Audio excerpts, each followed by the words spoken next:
Welcome students. इस video में हम पढ़ेंगे क्लास 10th के 10th chapter light reflection and refraction के टॉपिक रिफ्रैक्शन ऑफ लाइट के बारे में।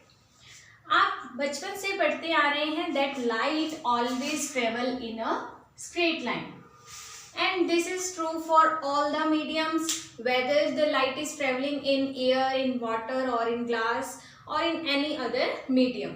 और इससे पहले आप रिफ्लेक्शन ऑफ लाइट भी पढ़ चुके हैं।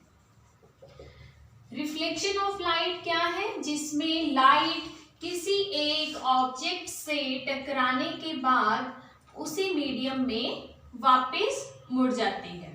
जैसे कि आपने reflection by plane mirror as well as spherical mirrors पढ़ा है।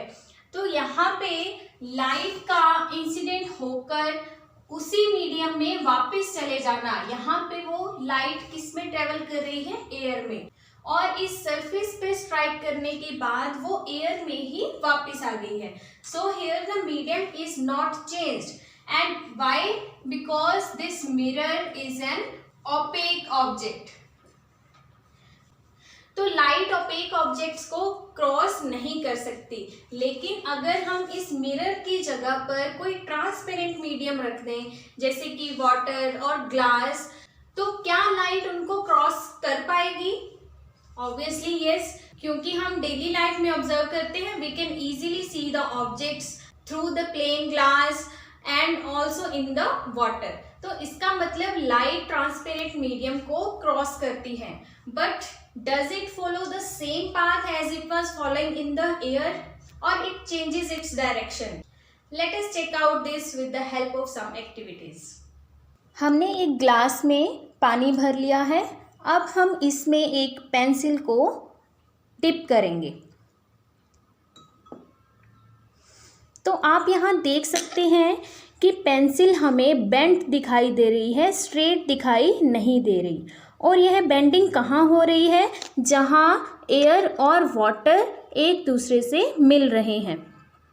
सो ऐसा क्यों हो रहा है? क्योंकि जो लाइट रेज पेंसिल के ऊपरी भाग से, यानी कि जो पोर्शन इसका हवा में है, वहाँ से हम तक पहुँच रही हैं, और जो लाइट रेज वाटर से होती हुई हम तक पहुंच रही हैं, उन दोनों की डायरेक्शन में डिफरेंस है।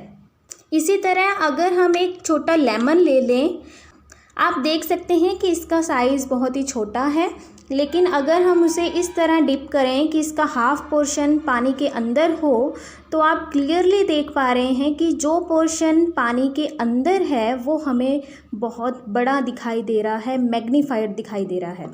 और अगर मैं इसे छोड़ दूं तो पानी के अंदर इस लेमन का साइज़ इसके नॉर्मल साइज़ से काफ़ी मैग्नीफाइड है, इनलार्ज्ड है।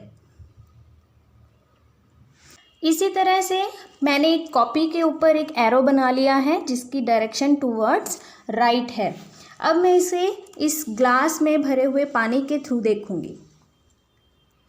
देखिए, पानी के अंदर से यह एरो लेफ़्ट डायरेक्शन में दिखाई दे रहा है।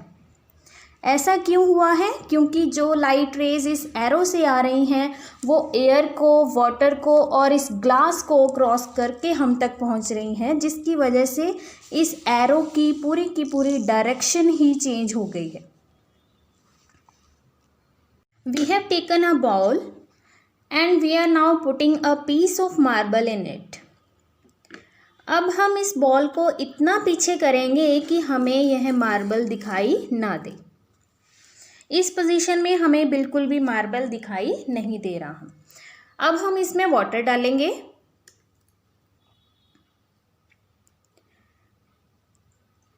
हम देख रहे हैं कि हमें मार्बल दिखाई देने लग गया है।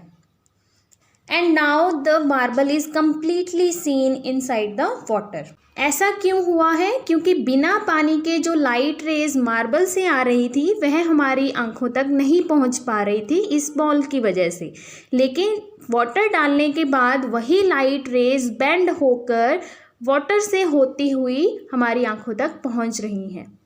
और इससे हमें यह भी पता चल रहा है कि पानी में डूबी हुई किसी भी वस्तु की डेप्थ जो है वो हमें कम दिखाई देती है। और यही कारण है कि वाटर पार्क्स में भी हमें स्विमिंग पूल की डेप्थ उसकी एक्चुअल डेप्थ से कम दिखती है। Next we are considering a straight line. जब हम इसे एक ग्लास स्लैब के थ्रू देखेंगे तो हम ये देख पा रहे हैं कि ग्लास स्लैब के नीचे जो लाइन है वो हमें उभरी हुई दिखाई दे रही है और वह कॉर्नर्स पर बेंड भी है। अगर हम इसे साइड से देखें तो देखिए यह लाइन बिल्कुल ब्रोकन दिखाई दे रही है। अगर हम इसे इस साइड से देखें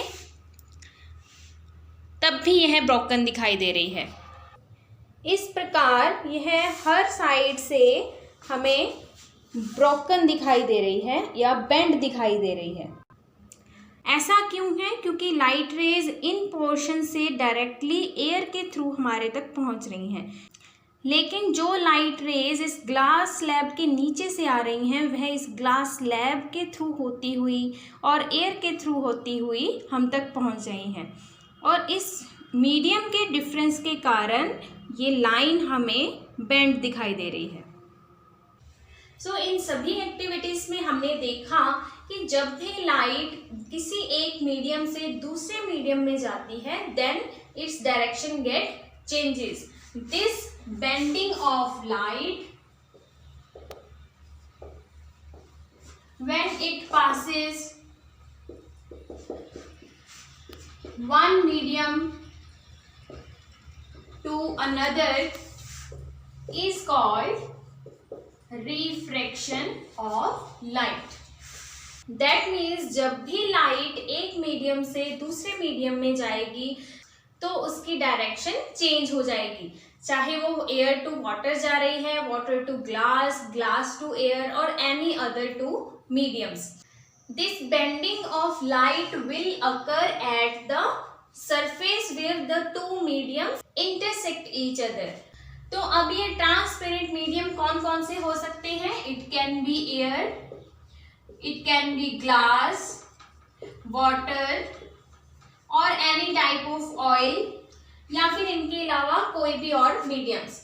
तो हर किसी मीडियम में लाइट ट्रेवल कर सकती है, but whenever the light passes one medium to another there will be some bending of light and this process is called refraction of light. But why does it happens? अब हम इसका cause देखेंगे।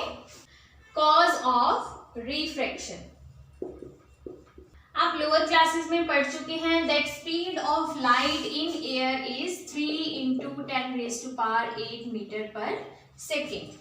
लेकिन light की speed हर medium में 3 into 10 raised to power 8 meter per second नहीं होती है। It is different in different mediums.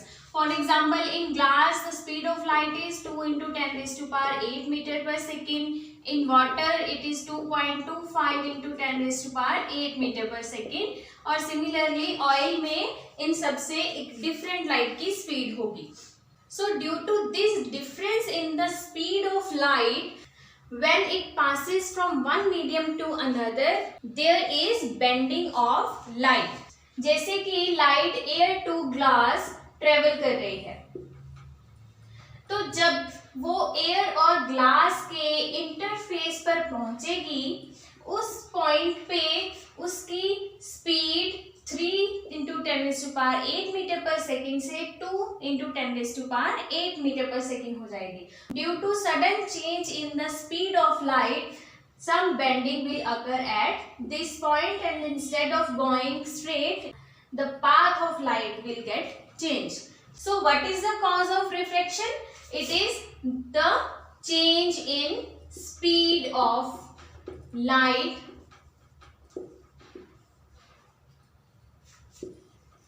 at the interface of two mediums. इसी तरह से जब ग्लास से वापस वो एयर में आएगी तब भी लाइट की स्पीड क्या है? सडन चेंज होगी and again there will be some bending of light occurs. Now because the speed of light in different mediums is different, these mediums can be classified into two categories, and that is optically rarer medium and the other one is optically denser medium.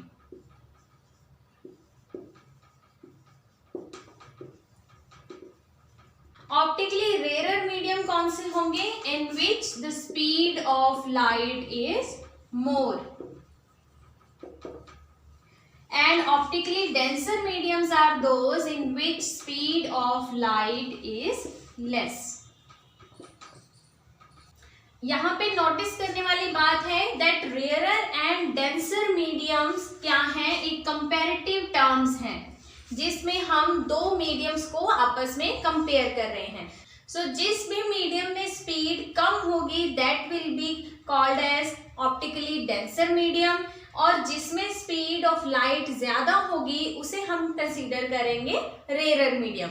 For example आप air और glass को compare कर रहे हैं. So speed of light in air is more than that of glass.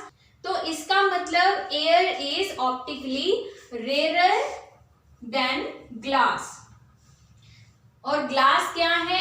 Denser as compare to air.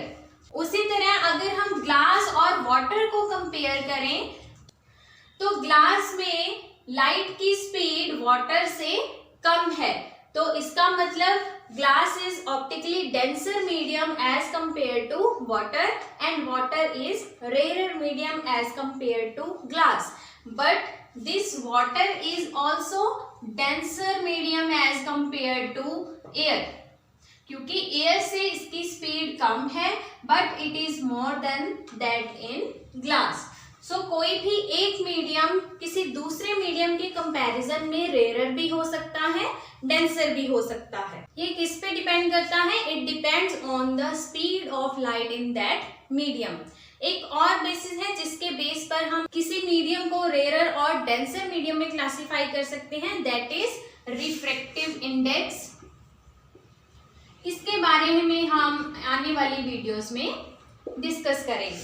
सो हम इसे यहाँ skip कर रहे हैं. सो इस वीडियो में हमने पढ़ा what is refraction of light, what is the cause of refraction and the optically denser and rarer medium. Next video में हम पढ़ेंगे refraction through rectangular glass slab.